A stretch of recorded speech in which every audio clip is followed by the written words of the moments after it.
Bibigyan ko. Kaya ka magmuli ulit. Kaya ka mag... Today, we're gonna be reviewing the Ilocos Empanada of Tintin. Sarap! Wala pa ako sa laman.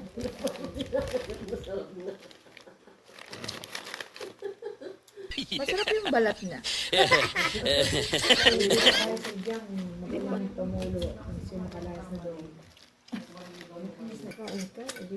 Yummy.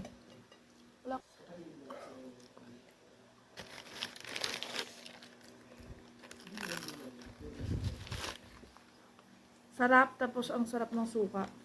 Ay, suka pa. Panalo yung suka lalo.